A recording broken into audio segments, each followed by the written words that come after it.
Hello guys, स्वागत है आपका सिटीजन जी चैनल पर। और मास्टर्स ऑफ हॉरर सीरीज में आज आप देखने वाले हो इसका फाइनल एपिसोड इम्प्रिंट, जिसके डायरेक्टर हैं जापान के हाईली कंट्रोवर्शियल फिल्म मेकर टाकाशी मिके, जिन्हें जाना जाता है ऑडिशन और इची द किलर जैसी ग्राफिक मूवीज के लिए। जेनिफर वाले एपिसोड में 2 सीन्स काटे गए थे, तब जाकर वो टीवी पर आया था, पर कई सारे कट्स लगाने के बावजूद भी ये एपिसोड टीवी पर नहीं आ सका, सीधा बैन हो गया। इस हद तक ये ग्राफिक है। आप ये देखो कि मास्टर्स ऑफ हॉरर सीजन 1 का आखिरी एपिसोड कभी टीवी पर आया ही नहीं। हालांकि एपिसोड डिस्टर्बिंग जरूर है, लेकिन आर्ट की इसमें कोई कमी नहीं। पिछले एपिसोड्स अगर आपने मिस कर दिए तो उन्हें भी चेक कर लेना, पूरी प्लेलिस्ट बना दी है। तो अब ज्यादा देर ना करते हुए जल्दी से स्टोरी स्टार्ट करते हैं।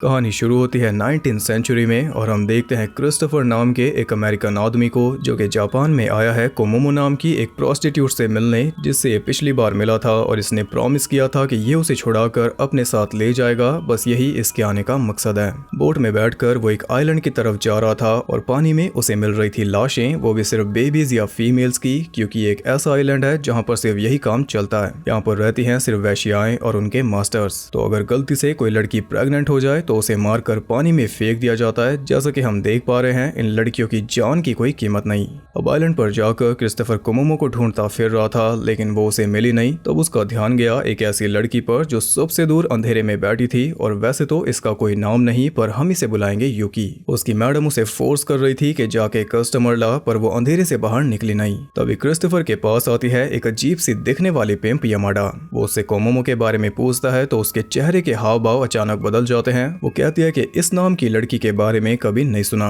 और क्योंकि कोमोमो नहीं मिली, इसलिए ये रात क्रिस्टोफर को इसी आइलैंड पर बितानी होगी, और अगर यहाँ पर रुकना है तो एक लड़की को हायर भी करना पड़ेगा, वरना यहाँ कोई रुकने नहीं देगा। मजबूरी में उसने हायर किया यूकी को, क्योंकि वो समझ गया था कि यूकी को ये काम पसंद नहीं, बिल्कुल कोमोमो की तरह। तो क्या पता वो कोमोमो के बारे में जानती हो। अपने रूम में बैठकर वो कोमोमो से पहली मुलाकात याद कर रहा था, और कुछ इस तरह हम भी उसे देख पाए। थोड़ी देर बाद यूकी भी रूम में आ जाती है, और तब हमें पता चलता है उसके अंधेरे में रहने का रीजन, क्योंकि उसका फेस एक साइड से है डिसफिगर्ड। इसलिए वैसे भी कोई उसे चूज नहीं करता अनलेस के किसी को अपनी भड़ास निकालनी हो। वो क्रिस्टोफर को बताती है कि उसका फेस जन्म से ऐसा ही है, और जिंदा लोगों के बजाय उसे पसंद है मुर्दा लोग। अचानक उसने क्रिस्टोफर को भी डरा दिया कि तुम्हारे पीछे कोई है, पर कोई था नहीं। और इसके बाद वो खुद ही हंसने लगी। फिर उसने खुद ही बोल दिया कि तुम कोमोमो को ढूंढ रहे हो, लेकिन वो तो मर चुकी। वो अपने लवर का वेट कर रही थी, जो उसे यहाँ से निकालने वाला था, लेकिन वो आया नहीं। इसलिए कोमोमो ने फांसी लगाकर अपनी जान ले ली। यानी कि क्रिस्टोफर ने आने में देर कर दी, और ये जानकर वो खुद भी पछतावे से मरा जा रहा था। अब और एक पल वो इस आइलैंड पर रुकना नहीं चाहता था, इसलिए वहां से जाने लगा।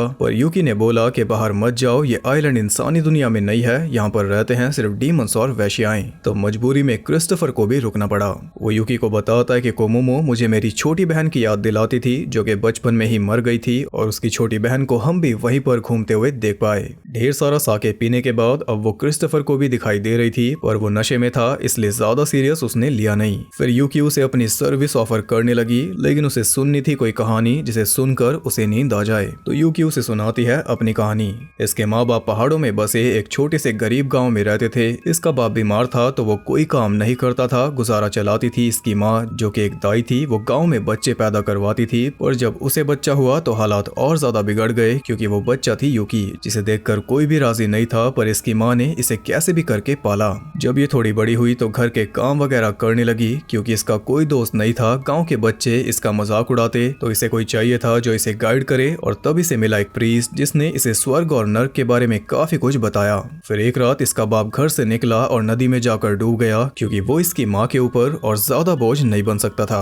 उसके बाद इसकी माँ भी बिखर गई, और जब कोई रास्ता नहीं बचा तो उसने इसे बेच दिया। फिर इसने जगह जगह धक्के खाए, और ऐसे ही बिकते बिकते ये पहुंच गई साइलैंड पर। फिर यहाँ भी इसका बहुत ज्यादा टॉर्चर हुआ। इसके साथ कोई भी कांड नहीं था सिवाय कोमोमो के, जो कि आइलैंड की सबसे ज्यादा पॉपुलर लड़की थी। सारी लड़कियां उससे जलती थी, पर उसके अंदर जरा भी घमंड नहीं था। ये लाइफ वो डिजर्व करती नहीं थी, पर फिर भी इसमें फंसी हुई थी। फिर एक दिन उसे कोई मिला जो उसे इस नर्क से निकालने वाला था। Of course Christopher. कोमोमो दिन रात इसके सपने देख रही थी, और ये सारी बातें वो शेयर करती थी यूकी के साथ। वो बताती थी कि उसकी फैमिली काफी अमीर है, अगर वो यहाँ पर नहीं होती तो एक प्रिंसेस होती। और बाकी सारी लड़कियां उसका मजाक उड़ाती थी थी क्योंकि उसकी फैमिली ने आत्महत्या कर ली थी, जिसके बाद वो अकेली बची और वो जिस तरह पहुंची इस आइलैंड पर फिर भी उसकी अपनी ही एक सुंदर सी दुनिया थी जिसमें वो खोई रहती। लेकिन एक दिन कुछ ऐसा हुआ जिसके बाद उसकी वो दुनिया पूरी तरह उजड़ गई। एक दिन इनकी मैडम की अंगूठी चोरी हो गई और उसका इल्जाम लगा कोमोमो पर, क्योंकि मैडम के रूम में कोमोमो की हेयर पिन मिली थी। उसने बोला कि मैंने चोरी नहीं की, पर बाकी सबको मौका मिल चुका था। सबने मिलकर उसका टॉर्चर शुरू कर दिया उसे सजा देने के लिए, और इस काम के लिए स्पेशली एक टॉर्चरर को भी बुलाया गया जो है इस एपिसोड की राइटर शिमाको आइवाई।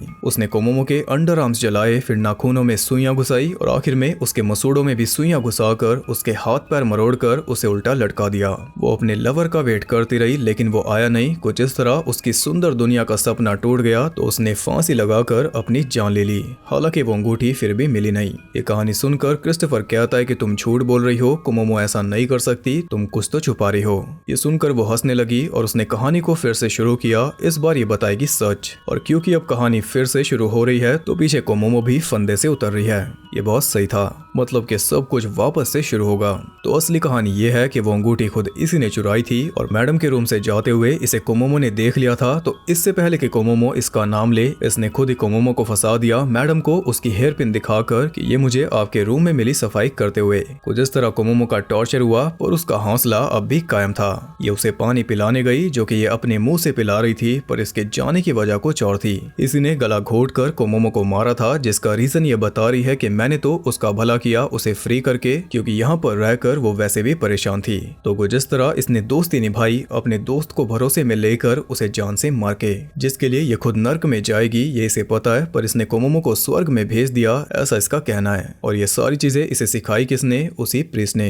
इसके मुताबिक इसने तो बलिदान दिया, पर अब भी कुछ ऐसा है जो ये छुपा रही है। पूरी बात इसने अब भी नहीं बताई। क्रिस्टोफर को पूरा सच जानना था और तभी अचानक कोई बोला कि इसे सच बताओ। Tell him the truth.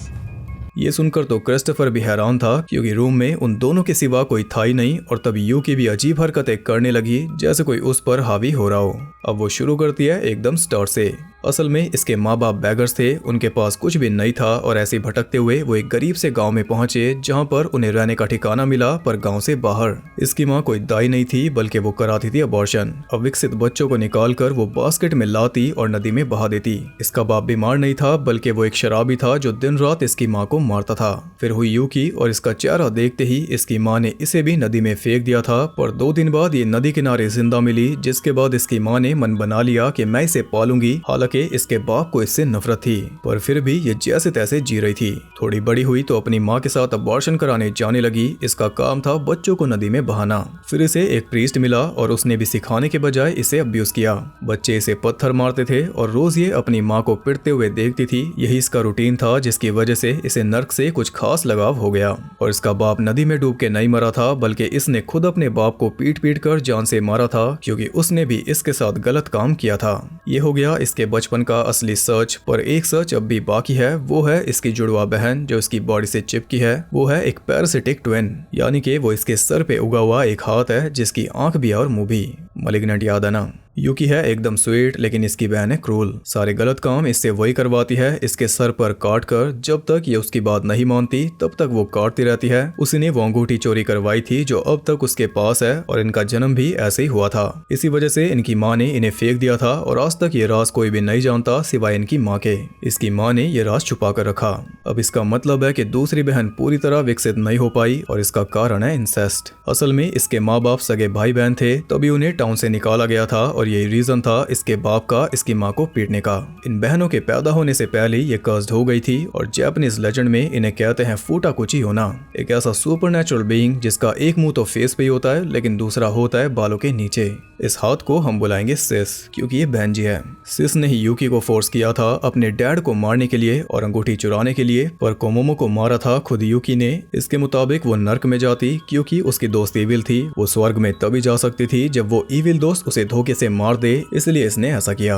अब सिस भी क्रिस्टोफर के साथ बात कर रही थी, वही सब बातें जो कोमोमो ने बोली थी मरने से पहले, और ये सुनकर क्रिस्टोफर भी पागल हो रहा था। तब सिस खुलासा करती है कि हम तो नर्क में जाएंगे ही, पर तुम भी नर्क में जाओगे, क्योंकि बचपन में इसी ने अपनी छोटी बहन को मारा था उसका फायदा उठाने के बाद, यानी कि ये भी इनके बाप से कम नहीं। ये सुनकर क्रिस्टोफर ने गोली मार दी यूकी के दिल में, लेकिन वो मरी नहीं। तब उसने एक और गोली मारी उसके सर में, जिससे वो मर तो गई, लेकिन मरने से पहले बदल गई कोमोमो में। कुछ इस तरह क्रिस्टोफर पहुंचा जेल में, जहां बास्केट में उसे दिखाई दे रहा था बच्चे का फेटस और कोमोमो का गोली से उड़ा हुआ दिमाग। तब वो बच्चे को लोरी सुनाने लगा और उसके साथ में खड़ी थी कोमोमो और उसकी बहन की आत्माएं। इसी के साथ ये एपिसोड हुआ खत्म। तो ये पूरी तरह एक फेरी टेल थी, लेकिन जैसी होनी चाहिए थी वैसी नहीं। यूकी की स्टोरी में कई बार ट्विस्ट आए, पर आखिर का जो ट्विस्ट था वो समझ के बाहर था। इसके ऊपर हम कितनी भी थ्योरीज बना ले, उनमें कोई ना कोई कमी रह जाएगी, पर एक है जो शायद काम कर जाए। यूकी ने बताया था कि इस आइलैंड पर सिर्फ रहते हैं डीमंस और वैश्याएं, और यमाडा ने बताया था कि उसने कोमोमो नाम की लड़की के बारे में कभी नहीं सुना। तो हो सकता है कि कोमोमो कोई थी नहीं, यूकी ही एक आत्मा थी जो एक सुंदर लड़की का रूप लेकर क्रिस्टोफर से मिली, और उस लड़की का नाम उसने रखा कोमोमो, क्योंकि क्रिस्टोफर उससे बाहर मिला था, जबकि लड़कियों को बाहर जाने नहीं देते। यूकी ने ये इसलिए किया क्योंकि वो जान गई थी कि क्रिस्टोफर भी उसके बाप की तरह एक पापी है, जिसे उसके गुनाहों की सजा नहीं मिली। उसने क्रिस्टोफर को फंसाया, और जब वो दूसरी बार आया कोमोमो को लेने, तो यूकी ने ये सारा खेल खेला ताकि क्रिस्टोफर अपनी गिल्ट में पागल हो जाए और इसी धरती पर नर्क भोगे। इस तरह उसकी बहन को जस्टिस मिल पाएगी। और इसमें भी कई सारे लूप होल्स हैं। कोमोमो कोई थी नहीं, तो एंड में उसकी आत्मा क्रिस्टोफर के पास क्यों खड़ी थी, और किसी को तो मारा ही होगा, तभी तो क्रिस्टोफर जेल में पहुंचा। इससे तो यही लगता है कि कोमोमो सच में एक लड़की थी जो क्रिस्टोफर के प्यार में फंस गई थी, और यूकी थी एक डीमन जिसने माया जाल में फंसाकर क्रिस्टोफर के हाथों ही कोमोमो को मरवा दिया ताकि वो गिल्ट में पागल हो जाए। और फिर जो यूकी की इतनी बड़ी बैक स्टोरी थी, उसका क्या? इंसान तो वो भी थी, फिर वो डीमन कैसे बनी? ऐसी अगर आप एक सवाल का जवाब निकालोगे तो दूसरा सवाल खड़ा हो जाएगा। पर एक बात तो तय है, ये एपिसोड इस शो का सबसे बेस्ट एपिसोड है। चाहे डायरेक्शन ले लो, स्टोरी ले लो, स्टोरी टेलिंग ले लो, हर तरह से ये सुपीरियर है। इससे अच्छा तरीका हो ही नहीं सकता शो को एंड करने का। हालांकि बाद में इसका सीजन 2 भी आया, जिसे हम जल्दी स्टार्ट करेंगे। पर फिलहाल आप ये बताओ कि आपको ये एपिसोड कैसा लगा। आपके पास कोई थ्योरी है तो बताने में हिचकना मत। मैं सबके विचार जानना चाहूंगा, और जिसकी थ्योरी बेस्ट होगी उसका कमेंट पिन होगा। और नेक्स्ट सीजन कब स्टार्ट होगा ये भी पूरी तरह आपके ऊपर है, रिस्पॉन्स के हिसाब से होगा। जितने ज्यादा लाइक्स और कमेंट्स उतनी जल्दी आएगा। तो वीडियो अगर पसंद आई तो एक लाइक करना, और ऐसी और इंटरेस्टिंग वीडियोस देखते रहने के लिए चैनल को सब्सक्राइब करके बेल नोटिफिकेशन को ऑल पर सेट कर लो, ताकि नोटिफिकेशन आपको कभी धोखा ना दे। और चाहो तो आप मुझे इंस्टाग्राम पर भी फॉलो कर सकते हो, वहाँ आपको बहुत कुछ जानने के लिए मिल जाएगा, और साथ ही बाकी जगहों पर भी, जिनके लिंक्स आपको मिल जाएंगे नीचे। तो मैं आपसे मिलूंगा अगली किसी वीडियो में, तब तक के लिए सबको बाय।